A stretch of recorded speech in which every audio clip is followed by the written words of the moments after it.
Donc, mesdames et messieurs, bonsoir. Je me nomme Aaron Sengassan. Qui suis-je? Je suis chanteur, comédien, ancien chargé de la culture de l'État de Louisiane et je travaille actuellement au sein du San Andreas Logistics. Mais avant tout cela, je suis un être humain, ainsi qu'un citoyen égal à chacun d'entre vous. Si je me présente devant vous aujourd'hui, c'est que je souhaite vous offrir une meilleure vie. C'est ce que nous souhaitons tous. La meilleure chose pour chacun. C'est donc pour cette raison que je me présente aux élections gouvernementales de San Andreas. Cet État qui, bien que merveilleux, est à mon sens trop inégal. C'est pour cette raison que je me présente, pour vous offrir un gouverneur non pas distant, mais à l'écoute et présent pour réformer ce monde grâce à un programme clair et pensé pour revaloriser les 7 axes importants de notre société. Le gouvernement, Oui. le social, l'économie, le travail, la justice, l'écologie et la culture. Je ne souhaite pas développer chacun de ces points ici, je vous rassure. Mon programme est à disposition dans la rubrique de CNN prévue à cet effet. Et c'est pour cette raison que je ne souhaite pas le développer ce soir. Ce soir est donc pour moi probablement l'un des moments les plus importants de cette campagne. Le premier échange officiel avec vous. Je dis officiel car bien évidemment, j'ai eu l'occasion de converser avec plusieurs citoyens à travers Los Santos et Blaine County. Ce que je cherchais davantage dans la rencontre avec la population de notre État est leur ressenti sur ce que de vivre au sein de San Andreas. Effectivement, pour mieux connaître ce ressenti, j'ai posé 4 questions claires aux différentes personnes que j'ai pu croiser. Ces questions étant: vous sentez-vous en sécurité grâce aux forces de l'ordre?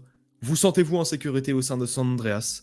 Vous sentez-vous tous égaux face au marché du travail? Et pensez-vous que l'égalité règne au sein de San Andreas? Ces 4 questions résultent malheureusement de réponses fort tristes. Figurez-vous que 100% des personnes interrogées ne se sentent pas en sécurité grâce aux forces de l'ordre. 63% des personnes interrogées ne se sentent pas en sécurité au sein de San Andreas. 100% des personnes interrogées ne se sentent pas égales face au marché du travail. Et 100% des personnes interrogées trouvent que l'égalité ne règne pas au sein de San Andreas. Ces chiffres sont certes tristes, mais représentatifs de notre société. Le peuple a peur. Vous avez peur. J'ai peur. Peur de quoi? De la criminalité? De la précarité? De la misère? Du manque de moyens? Du racisme? D'un sexisme? De l'homophobie? De la discrimination en général? Eh bien, chacun a peur de quelque chose au sein de notre société. Et le problème n'est pas cette peur, car la peur est humaine.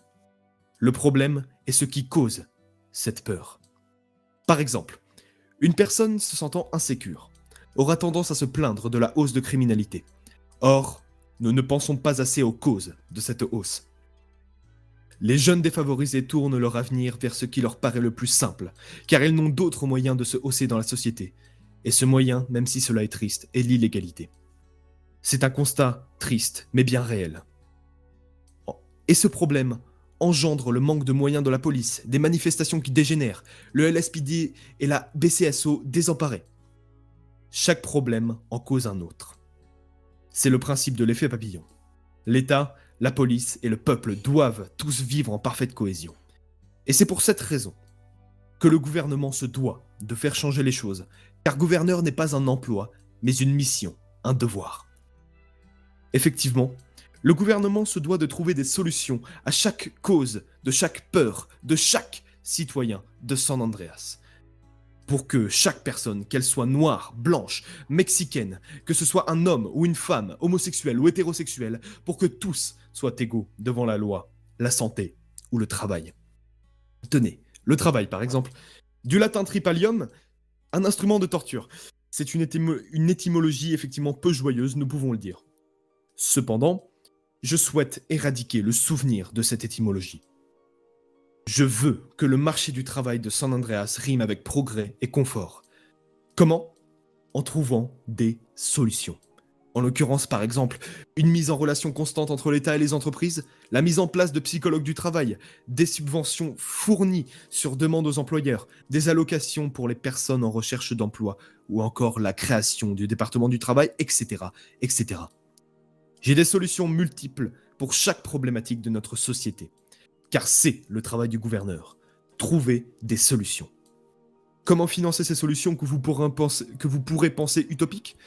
Eh bien, chaque axe de mon programme se complète.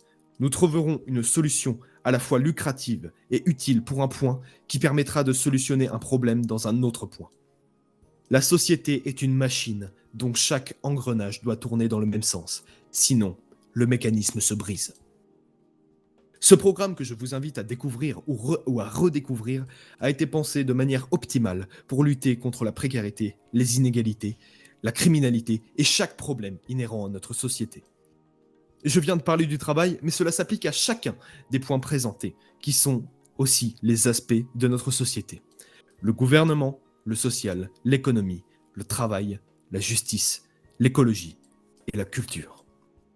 Ainsi, voici les 7 axes de mon programme, qui sont articulés autour d'une valeur centrale, qui est l'égalité. Et pourquoi l'égalité après tout? Certaines mauvaises langues pourraient dire qu'avec mon langage, je cite, « je viens de la haute » ou que « je ne sais pas ce que c'est que de partir du bas ». Eh bien, je vais répondre tout simplement à ces personnes. Non, ma vie n'est pas aristocratique. J'ai grandi à la Nouvelle-Orléans, avec mon frère, sans le sou. Nous nous sommes cultivés et avons travaillé dur pour nous offrir des études, étant orphelins. J'ai longuement conversé avec les opprimés, les démunis, ce que les gens appellent des misérables. Chacune de ces personnes fut charmante, mais leur situation était précaire, et malheureusement, je ne sais pas ce qu'elles sont devenues aujourd'hui. Quand je me suis présenté en tant que candidat aux élections, je travaillais encore au Conforama. J'ai travaillé dur, et travaille encore dur pour payer cette campagne. Je suis comme vous, et je vous comprends. Je ne dis pas qu'il faut boycotter les personnes aisées. Il faut les côtoyer et les égaler. Ne faisons qu'un pour l'égalité, pour le progrès et pour San Andreas. Alors désormais, je souhaiterais répondre une bonne fois pour toutes aux personnes qui me croient privilégié. Non, mesdames et messieurs, je ne viens de nulle part. Et c'est de ce nulle part que j'ai bâti ce que je suis. Et si j'ai pu le faire avec moi-même, je peux le faire avec cet État et avec vous. Et c'est donc à la suite de cette réflexion que j'ai réalisé mon slogan. San Andreas, Santorum, Sangasan. Merci mesdames et messieurs de m'avoir écouté. Cependant, nous allons donc passer à la suite de ce meeting, qui est donc l'échange avec vous, à savoir une session de questions-réponses avec les citoyens. Donc mesdames et messieurs, si quelqu'un a une question, qu'il n'hésite pas à se proclamer. J'ai une question pour le monsieur. Oui, ma foi, je vous écoute. Qu'est-ce que vous faites pour les vieux? Ma foi, monsieur, il y aura bien évidemment des allocations retraite. Les personnes âgées seront traitées avec égalité comme chaque citoyen de San Andreas. Ne vous en faites pas. D'accord. Je vote pour vous alors. Oui, excuse-moi. Eh bien, ma foi, vous m'envoyez fort ravi. Si quelqu'un d'autre a une éventuelle question, je l'écoute. Plaît-il? Je vous écoute, monsieur. Okay. Qu'est-ce que vous faites pour l'inflation du prix du fixe au flanc? Plaît-il? Pour se coller les dentiers? Eh bien, ma foi, il y aura la création d'une sécurité sociale. Donc, chaque dépense liée au médical et notamment, par exemple, aux dentiers, seront remboursées par la sécurité sociale. Si quelqu'un d'autre a une éventuelle question, qu'il n'hésite pas. Je vous Je vais vous donner un micro du coup, excusez-moi. Ah oui, non, pardon, désolé. Je vous donne le micro. Je prends le micro là, ça marche. Tenez. Un, deux, J'ai ma collègue. Oui, je vous entends. Qu'en est-il de la vie dans le Nord? Vous allez vous en occuper? Excusez-moi, le micro grésille, je ne vous entends pas bien.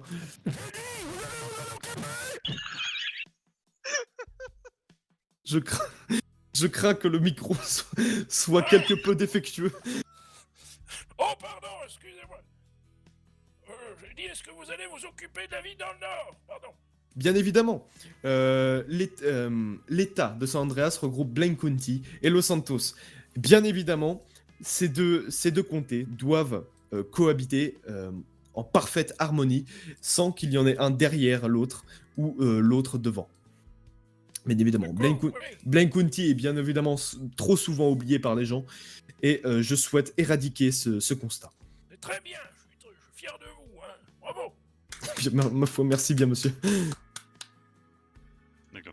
Quelqu'un souhaite poser une question? Oui, s'il vous plaît. Oui, attendez, je vais vous donner quelque chose. Attendez. Merci.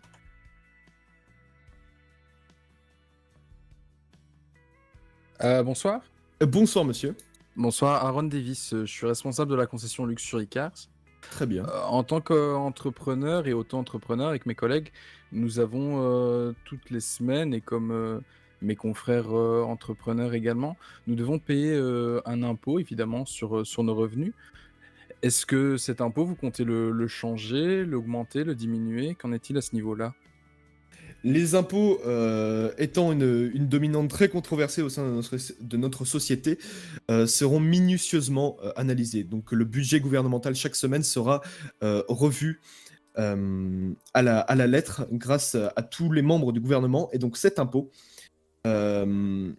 sera donc adapté selon chaque semaine et aura tendance à être diminué de par le solutionnement d'autres moyens financiers pour permettre le financement de différentes réformes gouvernementales. Donc cet impôt, ne vous en faites pas, sera sujet à différents changements, et notamment à la baisse. Oh, bah, c'est D'accord, bien, très bien. excusez-moi. Bien évidemment, pardon, excusez-moi, je termine. Allez-y, à désolé. l'instant. Non, pas de problème, excusez-moi. Et donc du coup, je souhaite également mettre en place une réunion hebdomadaire avec les entrepreneurs les plus importants des entreprises les plus importantes de notre État, tout simplement car le gouvernement doit échanger donc avec ces personnes qui, on le rappelle, ne font pas un métier facile. Simplement. Très bien, merci à vous. Pas de problème. Je vais reprendre le micro, s'il vous plaît. Allez-y, monsieur, je vous en prie. S'il vous plaît. Contre les violences policières qui perdurent dans cette ville, qu'est-ce que vous comptez faire? Eh bien, justement, ces violences policières sont... donc nous avons vu, bien évidemment, que ces dernières semaines, des manifestations multiples et des violences policières ont été remarquées. Du coup, je propose un renforcement des enquêtes concernant les agents de police afin d'éviter tout abus de pouvoir. Un renforcement qui sera effectif grâce notamment à la création du département de justice afin de pouvoir donc du coup renforcer ces enquêtes et limiter les abus de pouvoir de la police. Des études bien. approfondies et adaptées selon chaque situation. Très bien, ça me va. Très bien. Si quiconque a une autre question, ma foi, Ici, monsieur, s'il vous plaît. je vous écoute. Avez-vous prévu des moyens de locomotion pour les personnes à mobilité réduite? Oui. Eh bien, ma foi, monsieur, cela se pourrait. Cela se pourrait, ce serait une éventualité qui... Ouais, parce qui que moi pourra j'en ai être marre, hein, développée- je suis fatigué, vous comprenez qui pourra être développée avec différentes entreprises. Et Oui. donc une suggestion gouvernementale que je garde dans un coin de ma tête. D'accord, très bien. Merveilleux. Si quiconque d'autre a une question, ma foi. Oui. Ah, je vous écoute, ma foi. Ouais, simplement pour revenir sur ce que monsieur disait au niveau des soins ou quoi que ce soit, est-ce que des frais pourront être pris en charge ou quoi que ce soit? Parce que voilà, pour certains soins intensifs, quand même, il y a des prix qui sont assez exorbitants, donc à savoir s'il y avait une partie qui pouvait être prise en charge par l'État ou non. Et Bien ce qui évidemment. était prévu à cet effet, quoi. Bien évidemment, donc il y aura la création d'une sécurité sociale, donc comme je l'ai dit tout à l'heure. D'accord, Donc, très bien. Donc du coup, il y aura des remboursements partiels ou complets de certains frais médicaux, donc du coup, de par cette sécurité sociale.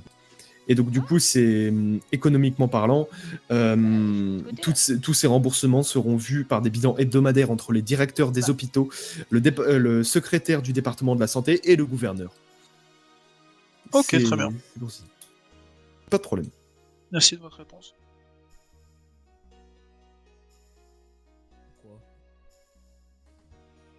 Si D'autres quiconque questions d'autre a une autre question, ma foi. Quelqu'un a des questions? J'ai une question. Monsieur, voici le micro pour vous. Bravo. Allez.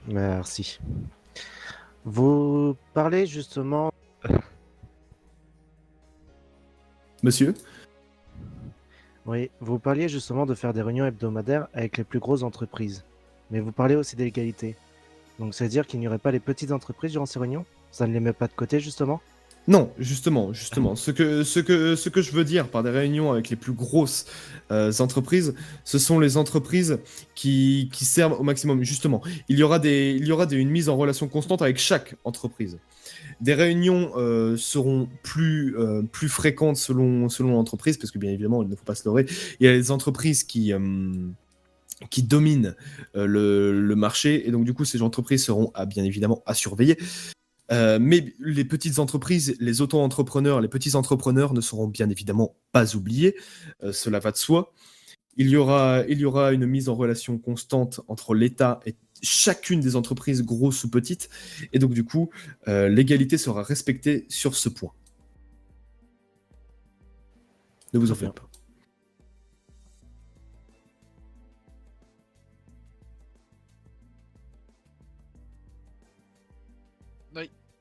N'hésitez pas, hein, si vous avez des questions. Allez-y, monsieur. Tenez, je vous donne le micro. Tenez, voilà. Ouais, merci. Oui, une question qui me semble épineuse et assez délicate, mais bon, on est quand même aux États-Unis d'Amérique. Que pensez-vous et qu'en est-il du permis de port d'armes pour les citoyens? Que pensez-vous, que comptez-vous faire à ce sujet? Bien, vous avez bien raison, c'est une question délicate et épineuse. Je pense, selon moi, que le permis de port d'armes, donc déjà, sera attribué déjà avec des conditions excessivement minutieuses aux membres légitimes, donc déjà de la police. Concernant les citoyens, c'est une question très épineuse. Je pense qu'il pourra être réintroduit, seulement si des conditions excessivement minutieuses et des tests excessivement précis et minutieux, justement, seront mis en place. Là, il y aura bien évidemment donc renforcement, comment dire, des peines, si jamais les personnes détentrices du port d'armes commettent des erreurs avec leurs armes, il y aura renforcement de ces peines. Cependant, le permis de port d'armes pourra être réhabilité si les tests sont excessivement pointus et bien évidemment plus difficiles afin de ne pas lâcher des fous dans la nature avec des armes. D'accord, merci. Bien soit. Bon, mesdames et messieurs, donc du coup ce fut une première rencontre officielle dans le cadre du CNN que j'ai beaucoup apprécié. J'apprécie énormément converser avec tous citoyens de San Andreas. Par conséquent, je vous remercie d'être venu et de m'avoir écouté. Et peu importe sur qui se portera votre choix concernant les élections, du moment que vous pensez que c'est le bon. Voilà. Merci à tous. Ouais.